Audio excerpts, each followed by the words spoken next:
For centuries, the Maya built one of the greatest civilizations in the ancient Americas. They raised towering temples above tropical forests, created sophisticated calendars, developed one of the most advanced writing systems of the ancient world, and built powerful city-states connected by trade, warfare, and religion. Then, around the 8th and 9th centuries, many of their greatest cities began to decline. Temples were abandoned, monumental construction slowed, royal inscriptions became rare, entire urban centers fell silent beneath the jungle. So what really happened to the Maya? The first surprise is that the Maya did not simply disappear. Their civilization emerged gradually across Mesoamerica, in regions that today include southern Mexico, Guatemala, Belize, Honduras, and El Salvador. Maya communities existed for thousands of years, but during the Classic period, roughly from the 3rd to the 9th century, their cities reached extraordinary levels of power. Cities such as Tikal, Calakmul, Palenque, Copan, and Caracol became centers of politics, religion, trade, and warfare. Their rulers presented themselves as divine kings. They commissioned enormous pyramids and temples, recorded royal victories in stone, and competed for control of valuable territories and trade routes. The Maya also developed a complex writing system capable of recording names, dates, royal ceremonies, wars, alliances, and religious events. Their mathematicians understood the concept of zero, while their astronomers carefully observed the movements of the heavens. But behind this impressive civilization was a dangerous political reality. The Maya were never one unified empire. They were divided into competing kingdoms, each ruled by its own dynasty. For generations, these city-states fought for dominance. A Maya ruler could strengthen his kingdom through alliances, marriage, trade, and military victories, but a defeat could weaken an entire dynasty. And as the 8th century arrived, the political system began showing signs of severe strain. War became increasingly destructive. At the same time, the population of many regions had grown dramatically. More people meant more farmland was required. Forests were cleared. Water systems became increasingly important. Cities depended on reliable harvests to feed their populations and support their rulers, soldiers, craftsmen, and religious institutions. Then, the climate began to turn against them. Evidence from lakes, caves, sediments, and other environmental records suggest that parts of the Maya region experienced repeated periods of severe drought during the centuries when many southern lowland cities declined. One drought might be survived, two could be endured, but repeated droughts could transform a political crisis into a civilization-wide disaster. Imagine a Maya city at the height of its power.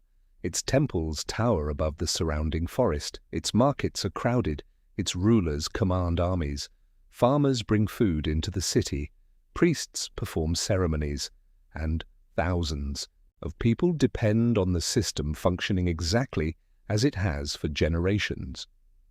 Then the rains fail. Crops begin to suffer. Reservoirs fall. Food becomes more difficult to obtain. The population becomes anxious. The king promises protection. But if the harvest fails again, confidence in the ruling dynasty can begin to collapse, and this may have been one of the most important pieces of the Maya story. The crisis was not simply environmental, it was political. Maya kings claimed responsibility for maintaining order between the human world and the supernatural world. Their authority depended partly on their ability to demonstrate that they could protect their communities and maintain prosperity. When drought, warfare, and food shortages intensified, that political system could become increasingly fragile. City fought city.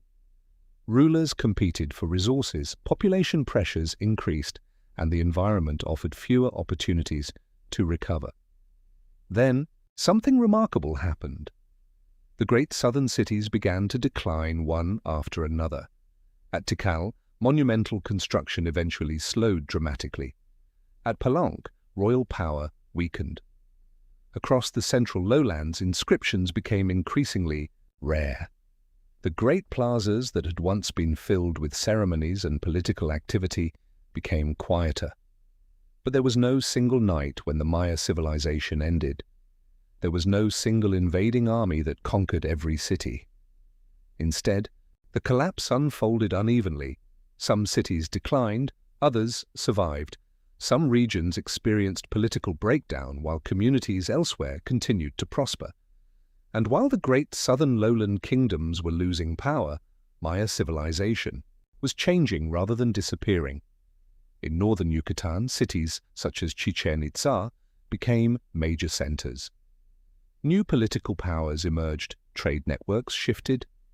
Different groups gained influence. The Maya world was being transformed, but the mystery remained. Why did so many of the great classic cities decline at roughly the same broad period? The answer appears to lie in a combination of forces rather than a single catastrophe. Climate stress could reduce food supplies, warfare could destroy political stability. Population pressure could intensify competition for land and water. And when rulers could no longer maintain the system that supported their cities, people had reasons to leave. The temples remained, the plazas remained, the monuments remained, but the people moved on. And centuries later, the jungle began covering the abandoned cities. For a civilization that had once carved its history into stone, silence became its final message. Yet the Maya were not gone. Their descendants continued living across Mesoamerica, preserving languages, traditions, communities, and cultural identities long after the classic cities declined. The civilization had not vanished, it had transformed. But the greatest Maya mystery was still waiting to be uncovered beneath the trees, because the ruins could tell us when the cities declined.